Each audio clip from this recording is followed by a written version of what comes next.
Hello everyone, and welcome back to some more Rags to Riches with Basingstoke. We've managed to finish 7th in an amazing effort in the second half of the season. Come down to two things, tactics and goalkeeping.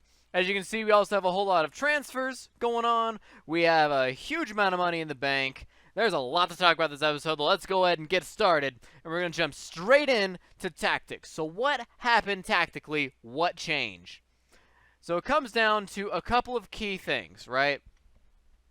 We went ahead and told our individual players to do some different things on defense and on offense. So first and foremost, we told our players to make sure to mark tighter, right? We made sure that they really stuck with their individual players a little bit tighter on defense.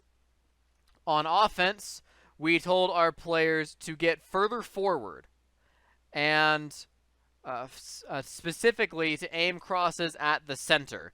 Before we had it like this, we went ahead and switched it up. So now you're aiming your crosses specifically to the center. Get it straight in front of goal and hammer it away. We also told our offense to be more aggressive when we don't have the ball. When they're playing defense, be more aggressive and close down more. Also, dribble more on the outside and run with the ball on the outside. Whereas in the striking, poaching position, shoot more often, so dribble less, and ease off the tackles, but mark much tighter and close down much more, just in an effort to get in the way, but don't tackle just so we don't commit any fouls, because obviously strikers are not going to be the best at tackling. So we want them to make sure that we don't tackle, and again, get further forward. And those are the big ones that really changed. Is just our outside players. The inside, the core has not changed a whole lot. We just make sure that we're marking very tightly, we're closing down a fair bit, and we're dribbling less in the midfield position. So that means pass more. So if it gets into the midfield, do a quick pass somewhere else for a little bit of quick plays. See if we can maybe slip it right past the offense or right past their defense to our offense and see if we can really make something happen. And it seems to have worked. All in all, it seems to have worked really well. But that's also partially because we have Takahito Sakai, Takahito Sakai, who really just rocked it. He really, truly rocked it. We dumped Quentin Bratt and brought in Takahito Sakai, and he's a Japanese international goalkeeper, 24 years old. Absolutely amazing player. So when we picked him up, he was at Nuremberg in the second division. They bought him for $2.6 million, but when we picked him up, he was put in a 7.27 at the second division for Nuremberg, and we went ahead and purchased him for $12 million. We dropped another $8 million into his contract and put him in immediately. Baptism of fire. His first match was, I think, against Manchester United. We'll go and look at the scheduling a little bit later and show you where his first match was. But it was a very tough first match for him. And he came out. He performed basically miracles for us. And I am just blown away by how good Takahito is. He did an amazing job for us. At $60,000 per week, I honestly think he's an absolute steal. At $12 million, $60,000 per week, he does a great job. He does a fantastic job. So between him and our switch in tactics, we really dominated in the second half. So let's go ahead and jump over to the second half of the season. We'll go ahead and look at it. All right, here we go. So we're starting with the Everton match, which we ended up getting a draw, unfortunately, and the Chesterfield match. We were kind of on a slump here, so you can see our morale was pretty low. We won our last match against Swansea 5-2, and then after that, we hadn't won a match for a really long time. Really hurt us against Chesterfield. We did manage to end up beating them 1-0 after taking a heavy 1-5 loss to Arsenal. But this is roughly after the Arsenal game. We picked up Takahito Sakai, sorry, I keep mispronouncing it. Against Chelsea. That was his first match.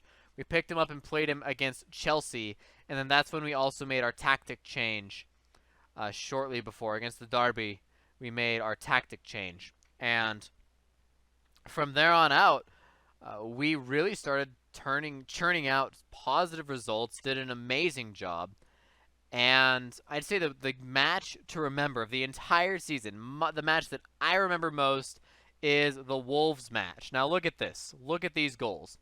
Wolves hammers in 21, 33, 39. We're down 3-0 before the half. And we come in and we turn around and score 4 goals to beat the Wolves at 54, 68, 77, 79. It was just remarkable how well we did against the Wolves. And for me, that is the match to remember. That is a match where I was completely blown away by the efforts of the team. We came back to win 4-3.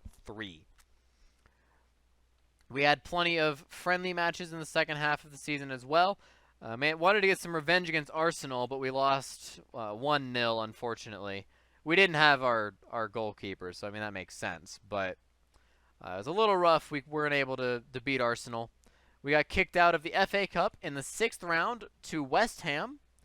A little rough there, but, you know, it happens. It's 2-0. You know, it's okay. That's okay. And then the remainder of the season was filled with an awful lot of wins, only not picking up a win against Swansea City. That was a 0-0. Liverpool losing 2-3. Makes sense. And then Manchester City 1-0 against us, being our only losses. Remarkably, beating Southampton 3-2, beating Leicester 2-0, and beating West Brom 1-0. Tottenham, you'd think it'd be a big win, but really wasn't. They finished dead last, so not a very surprising win there. But all in all, we had a fantastic second half of the season. As soon as we picked up Takahito, our defense became nigh impregnable. You can see we did not concede really more than 1 goal, aside from Chelsea and West Ham being the obvious ones, and Liverpool being the obvious teams that would crack our defense. Surprisingly, the Wolves did as well. But we didn't really concede more than 1 goal after we had brought in Takahito.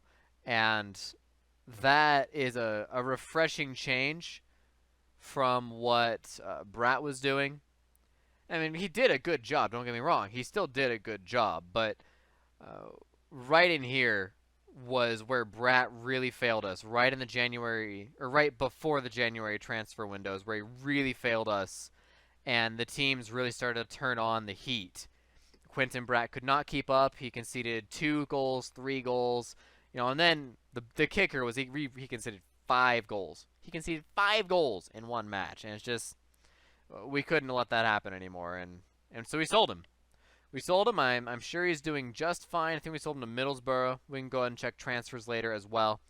And the fact that Takahito conceded 3 goals and still got a 7.1 really just shows you how powerful Chelsea's offense was this season. Chelsea doing as expected, I think. Really doing as expected. A very scary team to have to go against. And really a baptism of fire for Takahito, but he performed well at a 7.1 on his debut. He did a very good job. So, second half of the season, did a really, really phenomenal job for the team. You can see our low was 19th, and we just kind of clawed our way back up, finishing in 7th. We were 9th and managed to climb all the way back up to 7th. Very close in here. Looks like we just missed out on the Euro Cup, which is really sad. I was hoping we could get there, but it looks like we just missed out, probably because of the FA Cup. If I had to guess, probably because of the FA Cup. Although maybe it had to do with who won the Euro Cup. We'll see. But I really wanted to get into the Euro Cup next season. We just missed it. Maybe next season we'll finish 5th or 6th and we'll be able to get into the Euro Cup. Or maybe we'll win the FA Cup. I don't know. But I would like to see a Euro Cup next season. So a European Champions Cup would be a little ambitious, although looking at how the season finished out, European Champions Cup could be within our grasp. Again, we're bringing in a lot of players. Three of them, the three that are on a free, that are not coming from any club, those are our youth players to hopefully get us some money in the near future. As you can see, we sold Haji, was one of the youth players we brought in. Same with Van Hoosden. We brought both of them in as youth players, and we're able to sell them for a pretty penny. So definitely picking up some of the right players here. And hopefully we can keep picking up some of these players, sell them for anything more than 100,000, and they pay for pretty much all of the other youth players that are out there. If we can sell one for more than 100,000, they pay for several youth players that we bring in. So we're bringing in 3 more. We might bring in a couple more over the course of the summer. I don't know. We'll go ahead and see. So as far as transfers are concerned, we'll go ahead and look at those now. So transfer history. A lot of players going out here. A lot of players going out. A lot of these were the same. Let's go ahead and do date here. Go ahead and check the date. Any 23s. Here we go. So the players that are leaving in the 23s. So again, Quentin Bratt. Johan Etienne, we went ahead and sold him in January to Reading. I'm happy to get rid of him. He was not a solid player for us. And then Vincent Bignot, I feel like that was in the last episode, Vincent Bignot. That sale. And aside from that, we didn't have any other sales that happened. In terms of players that we brought in, Takahito we brought in, and then Anders Berkeland, as well as Rene Marcelin and Frank, another couple youth players here. But Anders Berkeland, Norwegian. He's a Norwegian. He's a youth player that honestly can do well for us, especially as a first-team player. He came in 9 appearances, 4 goals. We're talking a goal every other game. That's not phenomenal, but honestly, if we can train him to do a little bit better, he could be a solid Premier Division striker in the future. I mean, honestly, I'm seeing him being better than Aguirre, and I would like to start him in more games next season. He has proven himself to be a solid striker. He's had a couple big winners. So if he can step up his performance a little bit, step up his training a little bit, he could become a huge force for us in the next season. We went ahead and picked him up on a free, and I can't believe this guy was out of contract, being a good Premier Division striker for $25,000 a week. Very cheap. I can't believe this guy was out of contract. So very happy to pick him up and add him to our squad. But that's all we did. Really, that's all we did in terms of actual purchases. Not a whole lot. So looking at the tactics, also look at our players. Gervinho decided he's going to go ahead and retire. I don't blame him. We gave him his 455th appearance. Wanted to make sure we gave him that appearance before he retired. At this point, he's a Vanarama national player. He's not super great anymore, and it really comes down to his physicality. I mean, he's still a solid player. He's got 19 dribbling and 16 passing, 18 off the ball, 18 flair. I mean, he could do a lot of great stuff, but he has no presence on the ball. Once he has the ball, he has no presence. He has no speed, and ultimately, he performed well for us, 6.81. He did better than I had expected, but all in all, I think he's right to retire. At 36 years old, he's had a great career. 36 for an offensive player as well. That's surprising. It really is. He wants to be a scout. I don't think that's the right choice, but I can understand how he'd want to be a scout. I mean, he's got a lot of countries he's played in. He's played for a lot of countries. So I can totally understand him wanting to be a scout. I don't think it's the right move. He is not very good at judging ability. He's not very good at judging potential. But he wants to be a scout. Honestly, if I were a younger team or a smaller team, maybe a League One team, I would want to pick him up simply because he has so much knowledge already. About England, France, Italy, Turkey, Belgium, and Ivory Coast. I feel like he would be a great addition to a scouting team in League One, maybe League Two. You could find some players from all of these countries, especially Turkey, that could be solid players and cheap. Very, very cheap. Not to mention he's very adaptable. That being said, he's going to be going back to Ivory Coast And a lot of these staff members, when they go back to Ivory Coast, they don't want to come back to England. They want to stay in their home country and they want to stay with their families, which makes sense. But unfortunately, they will never get hired because they refuse to come and work in England or France or any of those countries. They want to get hired in Ivory Coast, and it's just not going to happen. So his career is pretty much over. 159 international appearances for 52 goals and 455 career league appearances for 107 total goals. He's had a great career. He's won a lot of stuff, and he's been a great servant to football. So goodbye, Gervinho, and I hope you enjoy your retirement. You've been a great player.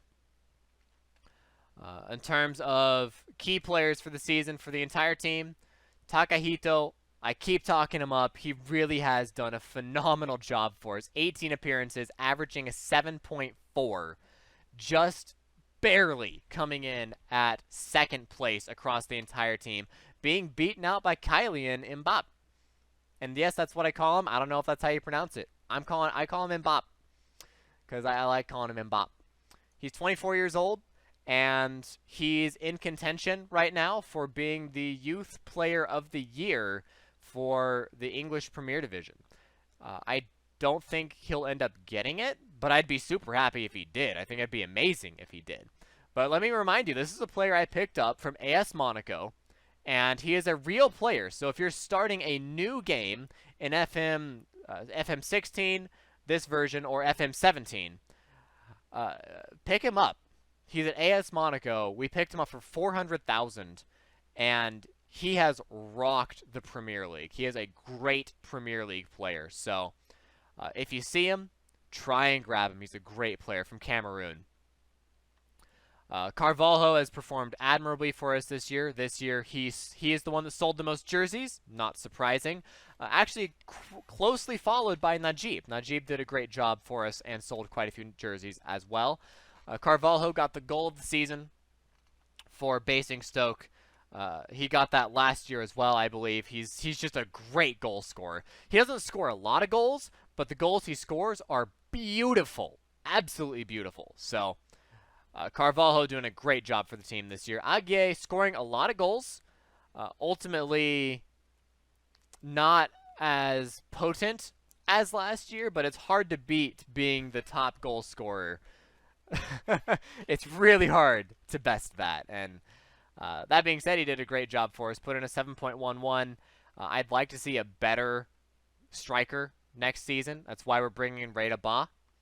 That's our big striker transfer. We're bringing in Reda Ba from Barca in the hopes that his agility and his speed will be able to get past, as well as his heading. He's great in the air. If we can pop him a lot of headers, we can really do well for him. So I want to work on his finishing, but we'll see how he does. Again, we'll see how he does. I feel like as a backup from Barca, he's a solid addition to our team. So we'll have him, we'll have Berkeland, and we'll have Aguier to go ahead and lead our striking team, and hopefully we'll be able to get somewhere next year. Total offense coming in, Kylian Carvalho will absolutely be leading the offense. I think Najib might start taking a bit of a back seat as we'll be bringing in Florian Kainz, who is a solid Austrian international. He's very good. And then we'll also have Bryce Diallo, Ivorian international, 21 years old. We may have overspent a little bit paying $25 million for him, but he is a solid player. He's a great player for Premier Division sides, and we're taking him, and we are replacing Coco, as we are selling Coco in that position, who is also an Ivorian international. But Bryce Diallo is better. He's younger, and he's way more expensive. But I think he'll be worth it. I really do. I think he'll be absolutely worth it. So, Bryce Diallo's coming in. Reda Ba's coming in. And then Doumbia, also Ivorian. And then Masaki Endo, a striker, a backup striker is what he'll end up being from Japan. That, again, we're signing because he can bring in massive merchandising. He's got 52 caps for Japan, the ripe old age of 23. The guy is a Japanese icon. And we want to capitalize on that. We want to make sure that we can pull in the merchandising and really expand our influence in Japan. And this is a great way to do that, especially in all of East Asia. Masaki Endo is a great way to expand our influence there, and hopefully we'll sell a lot of jerseys. So, in terms of stats for the season, again, Aguirre being the top goal scorer, Mbappe being the highest average player, Carvalho with the most assists. He's great at finding out the pass. Caleb Stanko stepped up his ability in the second half of the season. He became a lot less disappointing. I'm still very disappointed with him. As an American international, I expected him to be a lot better than he is, but he was disappointing for a while, and he stepped it up in the second half of the season. So great pass completion there. Player of the match goes to Carvalho, Najib, and Mbappe, all picking up 5 separately. And then discipline, Palacios, Smalling, Stanko, and Naismith all picking up red cards. Polo Ma and Palacios also picking up 10 yellows each. A rough situation, to be sure. Now, average attendance, 3,472. Now, that's, of course, going to be the lowest attendance in the entire league. That's very obvious. We're going to have the lowest attendance. We have a very small stadium, and we're building a new stadium, a brand new stadium. It's going to be finished at the end of next season. It's going to take some time. And then third highest yellow cards, second highest red cards. We gave away a lot of cards, but, you know, when we ended up finishing 7th, and if that's what we have to do, then that's what we have to do. You know, we're being very combative. We're fighting for the ball, and it's paying off. It's clearly paying off as we really pushed up the table in the second half of the season. But overall, our defense was 11th best, and I'm happy to say that, honestly. We conceded a lot of goals to Arsenal, who were surprisingly finished 11th. But we conceded a lot of goals to a lot of the teams that really should have taken even more away from us than they did. So to come out with our 11th best defense, I'm actually surprised. And then 13th best offense. I did feel our offense was a little weak. And again, we're buying a lot of new offensive players. We might have to sell some. I am considering selling Najib simply because he's not overly skilled. He has performed well, but I get the feeling that maybe he won't perform as well next season. I don't know. I'm surprised. I am very surprised that this guy has appeared 36 times with an average rating of 7. I am very surprised that he's done as well as he has. But is he good enough to stick around, or will Bryce Diallo replace him? Will he become a rotation player? I'm not sure. But we need to do something to upgrade our offense, because 45 scored is just not enough. We got lucky. With the fact that we got 7th place, we got lucky. We didn't get as lucky as Southampton. They have a negative 14 goal difference, and they finished 6th. The lucky guys. We did not get that lucky, but we got fairly lucky. So if we can get our offense bolstered, that'd be fantastic. On the financial end, you can see our balance is currently $86 million. We made a lot of money. We've had a couple new sponsorships, although the sponsorships ultimately are not worth that much money. Half of our current balance comes in the form of the fact that we finished 7th and got $40 million out of it. It was fantastic. Looking at our actual finances, however, our debts have been paid, except for this one bank loan of $21 million. Our other debts have been paid. That's fantastic. That is amazing. That the board actually went through with paying some of those loans. And so now all we have left is this $19 million loan. If we can get that taken care of, that'd be fantastic. Although I'm pretty sure they won't pay for it. They won't pay it off all right now. If I don't spend a whole lot of transfer money and we end up making a whole lot more, then yeah, it's quite possible they would take that $20 million and just go ahead and slam it away.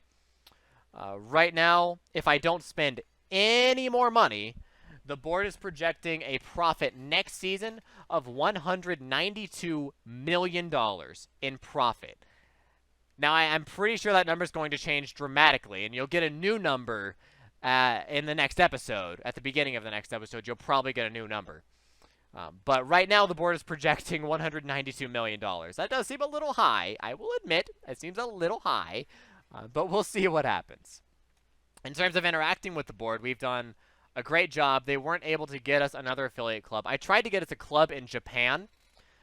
There was one top club in Japan that did not have an affiliate club. And I tried to get us in there, and apparently the board couldn't work things out. And so that was a little sad. But we tried, and I will keep trying to find more affiliate clubs in East Asia, more clubs in North America. I would love to open up more merchandising opportunities. This past season, we sold $180,000 worth of international jerseys. So if we can get that to expand a little bit more in Malaysia, that would be fantastic. Construction has begun on our new training facilities and our new youth facilities. It's all been self-funded by the club. We, in fact, did not have to take out any more loans.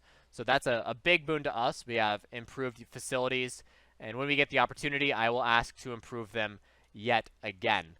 Our current facilities will be upgraded to pretty decent standards, I think. Okay, our youth facilities will be upgraded to pretty decent standards. Our training facilities are still garbage, but our youth facilities will be upgraded. So I'm hoping that will be a big deal. So our youth coaching is great, though. Our youth coaching is fantastic. Our youth recruitment's okay, but we did not get anyone out of our youth system this year that was even remotely interesting, which is really sad. I'm very saddened by the fact that we were not able to get anyone out of our youth system this year that was even remotely interesting. So maybe next year we'll get someone, but this year, not a single one. Not one. So that's why we're bringing in a lot of these players. I mean, that's why we buy, Beef Tink, Warren, and Edwards, because these are players that come from successful youth systems like Chelsea's and Manchester United's that they don't feel is good enough, that I look at them and I say, yeah, I could probably sell you for $500,000 in a couple of years. Sure, I'll take you. To me, that they are worth my time. And maybe they wouldn't be at Chelsea. I don't know. I have no idea. But I see them, and they are definitely dollar signs to me. They are not players that I look to do anything for us. I've not. There's been only the one player that I ended up selling to Liverpool because we needed the money, which I'm still sad about. But there was only the one player that we sold for $8 million that stood a chance of really coming up through the ranks and through our youth system. But again, we had to sell him for the money because the club needed the money. And now the club doesn't need the money. Now we're officially rich. We are officially a rich club. We have $80 million in the transfer budget and $250,000 per week allowed to spend. This is the time where I want to say, hey, can I buy Messi? Hey, can I buy Ronaldo, Suarez, Neymar? Can I buy any of these people from Barca and from Real Madrid, bring them over to the Premier Division, and have them play for me? Yeah, they're super old, but who cares? Who cares? I want them to come and play for us. And yeah, they probably won't. Because we're not in the Euro Cup or the European Champions Cup, they probably won't. But I will try. I will definitely try, because I am willing to pay top dollar to get even one of those players. Just one of them. I would pay top dollar. So that's where I'm looking. It's unrealistic. Absolutely unrealistic. But that's where I'm looking. I would sell Najib to get Messi or Ronaldo. Honestly, I would. But we'll see. We will definitely see. So, again, we had a great Premier Division season. We'll go ahead and look at the Premier Division as a whole. And we'll go through all the leagues, and we'll go on and end it there as we go through all the leagues. So thank you all for watching. If you liked it, leave a like. Subscribe to the channel if you haven't already, and share with your friends. Best thing to do for the channel is to share the video. Share it on Facebook. Share it on Twitter. That's honestly, if you do that, that helps me a great deal, and I greatly appreciate it. And you know what? If you share it on Twitter, tweet it to me, and I will try to retweet that. If I see the tweet, I will try to retweet it. So tweet it to me at TVOBT on Twitter, and I will try to retweet it. And just for any video, share any video on Twitter, I will attempt to retweet it. So there you go. So, divisions. How did everyone do? So again, Chelsea winning it by 4 points over Manchester City, and then Manchester United coming up in a close third. Liverpool going to be in the European Champions Cup next season. Stoke and Southampton in the Euro Cup next season, and I'm not sure who else is going to be in the Euro Cup next season. We'll have to look at the FA Cup and find out. Going down, Tottenham, surprisingly, with 29 points. They had an awful season. They got crushed. Derby going down, and Crystal Palace also going down. Everton barely surviving, and Swansea barely surviving. Leicester coming in with a solid 14th place. Arsenal surprisingly at 11th. West Ham at 12th, and West Brom at 10th. So going down to the Championship. Bournemouth going up, beating Sheffield United. Also going up, Hull and Sheffield Wednesday. Interesting. So those will be our new competition next season. Bournemouth, Sheffield Wednesday, and Hull. We'll see how that goes. Going down, Wigan Athletic, Rotherham, very comfortably going down. And then Fulham barely losing out to Luton and Portsmouth. And Huddersfield and QPR. Wow, very tight race. Very tight race. In League One, Brighton going up to the Championship. Birmingham winning it all, and Peterborough. Okay. Interesting. We'll see how that plays out. Barnsley, Burton Wycombe, and Oldham all going down. Sad day. Swindon Town finishing 10th there. In League 2, Doncaster beating out Accrington to go up with Yeovil, Tranmere, and Crewe. And going down, Ebbsfleet getting demolished. Carlisle barely going down, being beaten out by Morecambe, Scunthorpe, Torquay, and Cambridge. Just barely surviving relegation there. In the VNL, Barnet going up, beating out Gateshead. Also going up, Dover, winning with 104 points, dominating their entire league handily. My goodness. Well done, Dover. It seems the players that we sent them did a good job. They must have. Yeah, Backen, right there. The goalkeeper we sent them, Backen. 21 shutouts in 46 games. Very well done. Phenomenal goalkeeping. Well done. Wow. So congrats to Dover, going to be in the League 2 next season. We'll see if maybe we can send them some of our players, and hopefully they will do a good job. Going down, Crawley, Aldershot, Oxford City, and Braintree.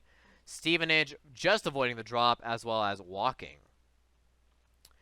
The National North, Stalybridge going up in playoffs, and Gainsborough 1 and 2. Congratulations to them. North Ferriby, Darlington 1883 going down, Histon going down. Marine barely surviving, Bishop Stortford, and Cambridge C also barely surviving. A hard-fought relegation battle, except for North Ferriby. North Ferriby just stood no chance. Not even a slight chance. The South, St. Albans picking up a nice win. Also, Maidstone going up. And then going down, Grays, Hampton Richmond, and Billericay. Not even a contest. Sutton United well away from the relegation battle. The FA Cup, who wins it? Chelsea beating out Sheffield United. Now, those of you that know English football better than me, does Sheffield United get into the Euro Cup next season, even though they're in the Sky Bet Championship? If they do, that must be where our stolen side is coming from. I certainly hope not. I certainly hope Sheffield United does not make it in. But if you know English football better than me, please tell me if Sheffield United is going into the Euro Cup next season for coming in second to Chelsea, who's in the European Champions Cup. So congratulations to Chelsea, getting it 3 years in a row. The Capital One Cup going to Swansea. Actually, maybe it's Swansea that'll be in the Euro Cup, because I believe it says winner qualifies for Euro Cup. So I bet it's Swansea who's going to the Euro Cup, as Chelsea was just missing that one. So maybe we have to blame Swansea, even though, again, they'll be in the championship. Interesting. The Community Shield. Chelsea picking up that one. Is that 3 titles for Chelsea so far? That's impressive. Well done, Chelsea. That's a treble. Well done, beating out Arsenal.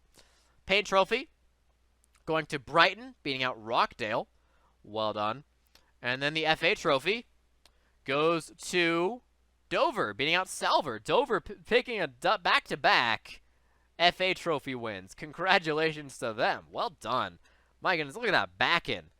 The goalkeeper we sent them, Nicolas Bakken, doing a phenomenal job. That's very impressive. Well done, Bakken. Well done. And Dover doing the double. Congratulations to them. All right, we'll look at the Euro Cup. Euro Cup. OM beating out Bayern for the Euro Cup. I can't believe Bayern's in the Euro Cup, first off. Of course, Real Madrid is in the Euro Cup as well, which is weird. But, wow. OM beating out Bayern. Where's the English clubs? Liverpool losing out to Bayern just barely, 4-3. Quarterfinal. Liverpool beat Tottenham. Oh, that's rough. English club taking out an English club. There should be one more. West Ham losing out to Wolfsburg. All right, well, European Super Cup goes to Real Madrid, beating out SLB, defending champions. Congratulations. And then the European Champions Cup, Chelsea getting 4 titles this season. Holy cannoli. Well done, Chelsea, beating out AS Monaco. What else do we have? Go to quarterfinals. Arsenal losing to Juventus. And Chelsea beating Man United. Again, a little bit of England on England violence there. Should be one more team.